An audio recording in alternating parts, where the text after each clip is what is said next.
Oke, assalamualaikum warahmatullahi wabarakatuh. Perkenalkan, nama saya Muhammad Radilham dengan NIM 0548880554 UT PBJ UT Serang. Nah, di sini kita akan menyelesaikan tugas 2, yaitu dari mata pelajaran pemrograman berbasis desktop.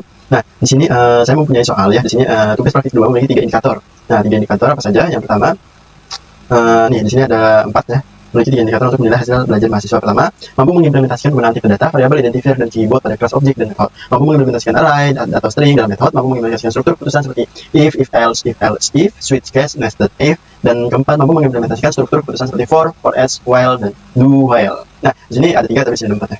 Oke, di sini saya menjelaskan dulu pada bagian kelas menu ini. Nah, pada bagian kelas menu ini ya, menurut Java ini ya, pertama saya akan menjelaskan kelas menu. Nah, kelas menu ini digunakan untuk mempresentasikan data menu restoran, baik makanan maupun minuman. Di dalam kelas ini terdapat 3 atribut, yaitu privat, yaitu nama, harga, dan kategori.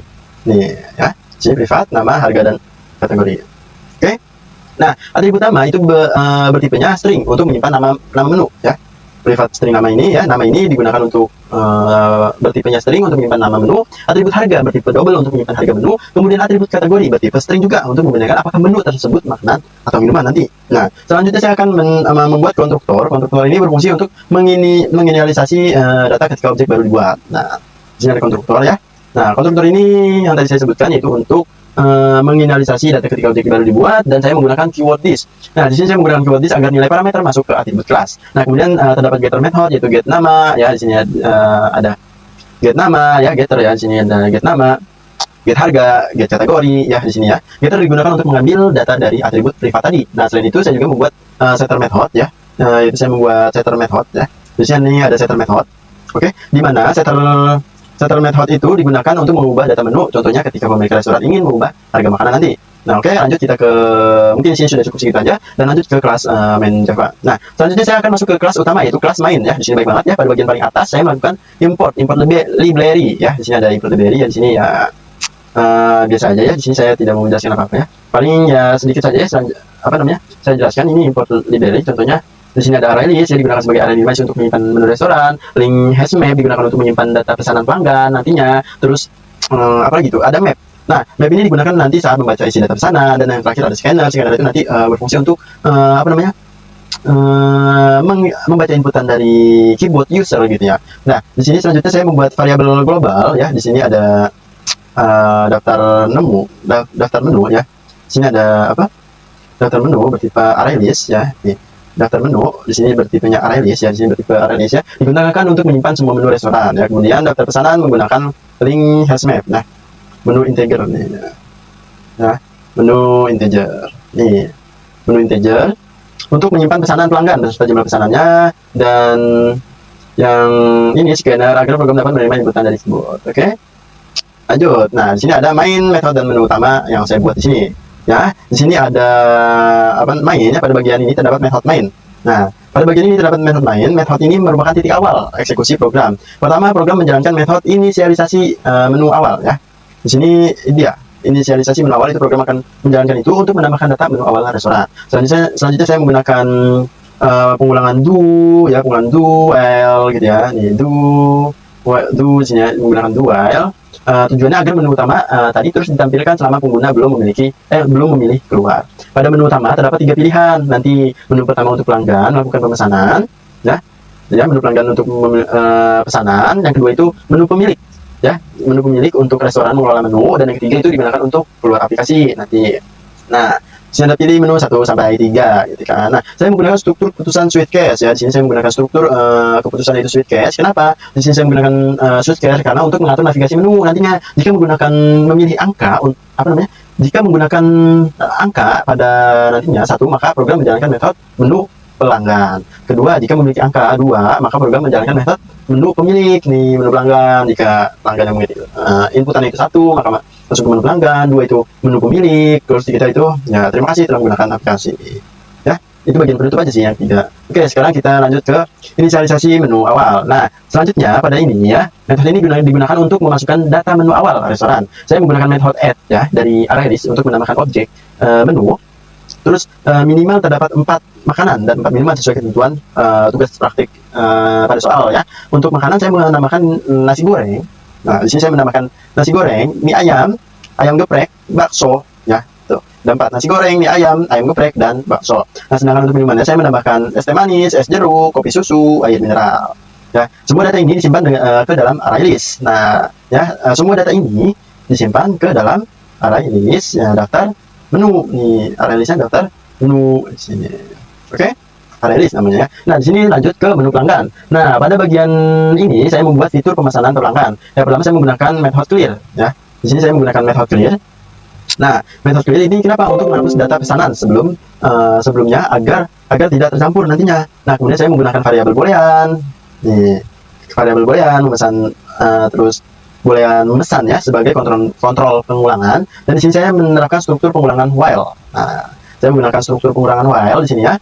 Di sini saya menggunakan struktur pengulangan while. Pengulangan akan terus berjalan selama pelanggan masih ingin memesan. Jadi nggak akan terputus tuh. Nah, program kemudian menampilkan daftar menu melalui metode tampilkan daftar menu. Nih, menu pelanggan, nanti while, nah, lanjut, nah, validasi jumlah, menu dipilih, kan, tambah pesanan. Nah, di sini nanti sebuah program itu nanti tercetak di sini ya, tampilkan menu. Nih, menu pelanggan, nah, tampilkan daftar menu, nah, di sini. Oke, nah, nah, pada bagian ini saya membuat metode untuk menampilkan daftar menu ya, daftar menu di sini ya. Saya menggunakan for as well. Oke, sebentar. Ini mungkin biasa aja ya, nggak ada yang perlu saya jelaskan sama well. Saya juga menggunakan well sekarang jumlah pesanan gitu ya. Jumlah harus di 0 ya. Jumlah pesanan. Nah, habis itu di sini ada nih ya. Nah, kita langsung aja di sini di tambah pesanan ya. Tambah pesanan ini di situ ada metode tambah pesanan. Nah, metode tambah pesanan ini digunakan untuk menyimpan pesanan pelanggan. Saya menggunakan metode mark. Ya, di sini saya menggunakan daftar menu. Nah, di sini udah tambahkan pesanan. Ya, tambahkan pesanan. Nah, di sini saya menggunakan method mark. Nah, kenapa saya menggunakan method mark pada link hashmap? Nah, fungsinya saya menggunakan mark ini, nanti apabila pelanggan memesan menu yang sama lebih dari 1 kali, maka jumlah pesanan akan dijumlahkan otomatis. Nah, hitung dan cetak struk. Nah, lanjut di sini hitung dan cetak struk. Nah, pada bagian ini merupakan menghitung total pembayaran sekaligus mencetak struk. Nah, pertama saya membuat variabel subtotal, diskon, dan promo minuman. Nah, total harga dihitung dengan cara harga dikali jumlah pesanan. Hasil ditambahkan ke subtotal. Selanjutnya saya menggunakan nested if untuk promo. Nah, di sini saya menggunakan nested if untuk melakukan promo ya. Nah, oke, ditambahkan ke subtotal nantinya. Ya, oke, itu. Seperti itu. Nah, di sini saya menggunakan nested if ya. Di sini saya menggunakan nested if. Oke. Saya menggunakan nested if. Ya, jika subtotal lebih ya. Jika subtotal itu lebih dari 50.000 maka pelanggan mendapatkan diskon 10.000 seperti itu ya. Itu di sini logikanya itu ada di sini. Oke. 100.000 gitu ya. Gunakan menu. Oke, ini mah teknis saja. Nah, lanjut ke menu pemilik. Nah, di mana menu pemilik ini saya pada bagian ini ya membuat fitur pengelolaan menu untuk pemilik restoran. Nah, saya menggunakan duel ya. Di sini saya menggunakan duel ya agar menu terus menampil sampai pengguna memilih kembali. Nah, pada menu ini terdapat fitur tambah menu, ubah harga menu. Jadi ada tambah menu, ubah harga menu, hapus menu, dan kembali ke menu utama.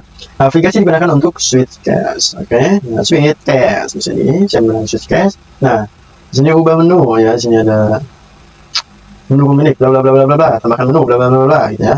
Di well pasti. Nah, di sini ada ubah harga menu ya. Di sini ada ubah harga menu gitu ya. Nah, metode ini ya, metode ubah harga menu ini digunakan untuk mengubah harga menu. Nantinya program akan menampilkan daftar menu terlebih dahulu, kemudian pengguna memilih nomor menu. Saya menggunakan try catch. Nah, di sini saya menggunakan try catch ya. Try catch untuk validasi angka. Jika nomor menu valid, program meminta harga baru. Setelah itu terdapat konfirmasi menggunakan struktur putusan if ya. Ini dia. Nomor menu tidak valid, bla bla bla bla gitu ya. Udah input harga angka gitu ya. Yakin ingin ubah harga. Nah, di sini ada tadi ya sesuai soalnya. Nah, lanjut di sini ada menu hapus menu. Nah, di sini ada hapus menu ya. Pada bagian ini pemilik restoran nanti dapat menghapus menu. Program untuk menampilkan daftar menu terlebih dahulu. Nanti kemudian pengguna memilih nomor menu mana yang ingin dihapus. Dan sebelum dihapus program meminta konfirmasi dahulu. Kenapa harus meminta konfirmasi dahulu? Karena bahaya jika dia kepencet gitu ya. Kenapa nih? Bahaya jika nanti dia kepencet. Nah, mana ya di sini nomor tidak valid. Nah, ya atau tidak? Ya kita hapus menu, ya atau tidak gitu ya. Nah, terakhir di sini tampilkan menu nomor. Oke, yang terakhir di sini ada tampilkan menu nomor. Nah, metode ini digunakan untuk menampilkan seluruh menu beserta nomor urutnya. Saya menggunakan struktur pengulangan for. Ini di sini saya menggunakan struktur pengulangan for untuk membaca seluruh isi array list. Setiap data menu ditampilkan berupa nomor, nama menu, kategori, dan harga. Oke. Nah, sekarang saya ingin mencobanya. Kita sekarang ingin mencobanya ya. Kita ingin mencobanya. Oke, sekarang kita ini sebanyak. Karena di sini kita belum compile gitu ya. Kita belum compile di sini. Ini seharusnya kita compile dulu ya.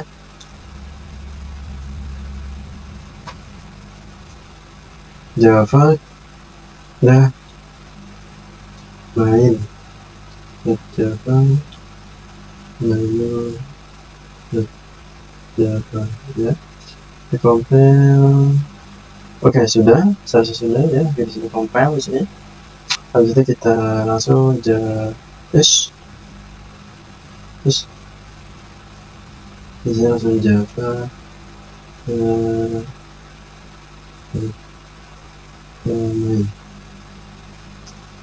nah, oke.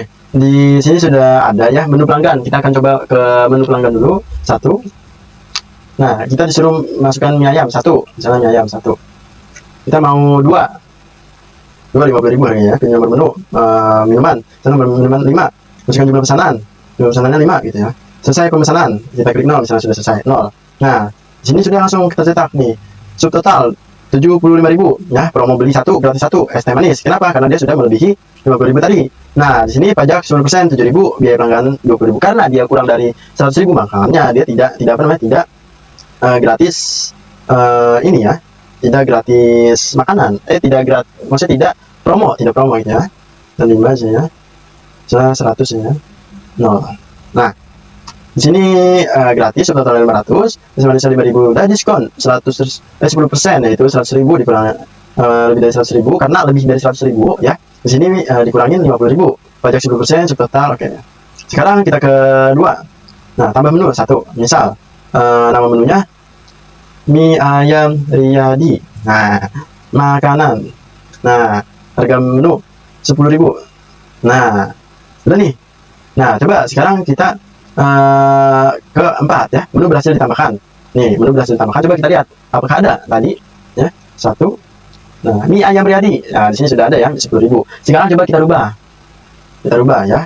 Kita rubah di sini. Oke. Kita rubah sini. Oke. Oh, di sini jumlah harus lebih dari 0, kita bisa 2 gitu ya. Nah, menu pemilik. Kita masuk ke menu pemilik. Nah, di sini ubah harga menu 2. Misal yang tadinya mie ayam Riyadi 10.000, kita klik 9. Harga barunya misal 100.000 itu 23 gitu ya. Nah, yakin? Ya. Nah, coba kita lanjut kita cek gitu ya.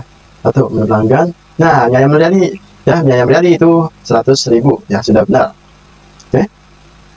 Sekarang kita keluar lagi. Di sini kita keluar menu 2 gitu ya, 2. Nah, sekarang kita hapus menu. Mie ayam Riyadi mahal banget gitu ya, kita hapus menu aja lah. 9. Ya, yakin mahal banget ya. Tambah nggak usah. Kita kembali ke 4. Habis itu menu pelanggan. Nah, lihat sudah hilang gitu ya. Sudah hilang dari menunya. Oke, baiklah, demikian penjelasan program aplikasi restoran sederhana yang telah saya buat menggunakan bahasa Java. Pada program ini saya telah mengimplementasikan penggunaan kelas, objek, method, array list, link, hash map, struktur keputusan seperti if, next if, switch case, serta struktur pengulangan seperti for each, while, dan do while sesuai dengan indikator tugas praktik. Sekian penjelasan dari saya. Terima kasih atas perhatian Bapak dan Ibu tutor. Wassalamualaikum warahmatullahi wabarakatuh.